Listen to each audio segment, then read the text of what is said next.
श्री शिवाय नमस्तुभ्यम। हर हर महादेव। महादेव की पूजा किस तरह से करनी चाहिए, चलिए मैं आपको बताती हूँ। वैसे तो सभी जानते हैं, लेकिन थोड़ा सा कुछ पहले महादेव की, जैसे हम छोटे से महादेव लेकर आए थे अपने घर में शिवलिंग सावन के महीने में। सावन का महीना बहुत ही पावन महीना होता है।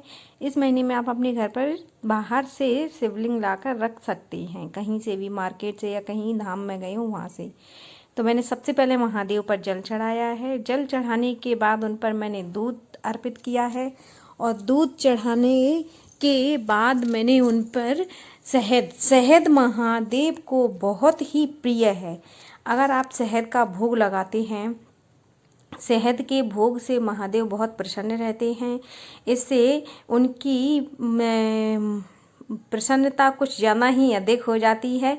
अगर आप महादेव को एक छोटी सी कटोरी में शहद का भोग प्रतिदिन लगाते हैं तो बहुत ही अच्छा होता है। जैसे महादेव को बतासों का या सबसे प्रिय शहद होता है उन्हें। और मैंने शहद चढ़ाया। शहद चढ़ाने के बाद दूध, दही और गंगा जल चढ़ाया है। फिर से जल अर्पित किया है। और मैंने यहाँ पर महादेव पर त्रिकुंड 3 उंगलियों से लगाया जाता है। त्रिकुंड 3 उंगलियों से लगाया जाता है।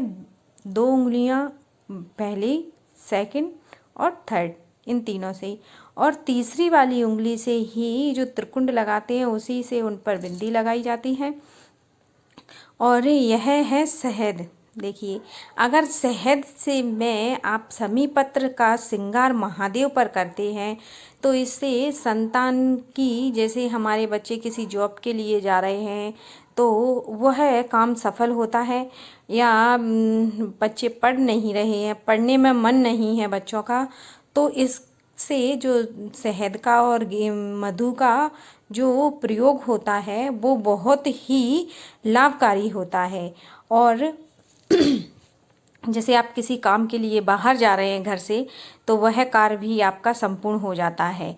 ये है शहद की विशेषता, क्योंकि शहद महादेव को अति प्रिय है। मैंने आपको पहले भी बताया है कि महादेव को शहद बहुत प्रिय है, इसीलिए शहद। और मैंने महादेव पर यहाँ पर बेलपत्री अर्पित की है, पुष्प अर्पित किए हैं, और दुर्वा तो महादेव को चढ़ानी ही चाहिए। जैसे आप पूजा कर रहे हैं तो दुर्वा भी महादेव पर अर्पित कर सकते हैं। और समी पत्र भी चढ़ाया है। तुलसी की मंजरी का भी विशेष उपाय होता है। काली तिली भी चढ़ाई है मैंने यहाँ। मूंग भी चढ़ाई है। अगर आप 108 काली तिली चढ़ा सकते हैं तो वो चढ़ाएं, 108 मूंग चढ़ा सकते हैं। जैसे आप अपनी श्रद्धा अनुसार 108 कुट भी चढ़ा सकते हैं। मैंने यहाँ पर चने की दाल मैं चढ़ाई है, और 2 लौंगे चढ़ाई थी, 2 7 काली मिर्ची चढ़ाई हैं, 2 लौंग चढ़ाई थी। और यहाँ पर मैंने महादेव पर शक्कर भी चढ़ाई है।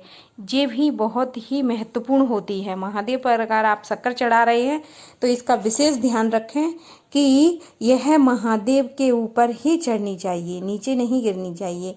और आपने देखा होगा मैंने साइड से थोड़ा सा नीचे ज़मीन में वो स्वास्तिक बनाया है, क्योंकि जैसे हम किसी चीज़ को आसन देते हैं तो हम उसको ऐसे ही नहीं रखते हैं।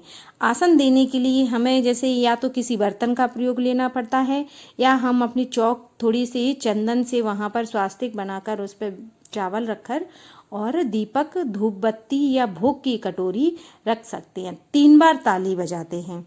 3 बार ताली बजाना भी बहुत विशेष है।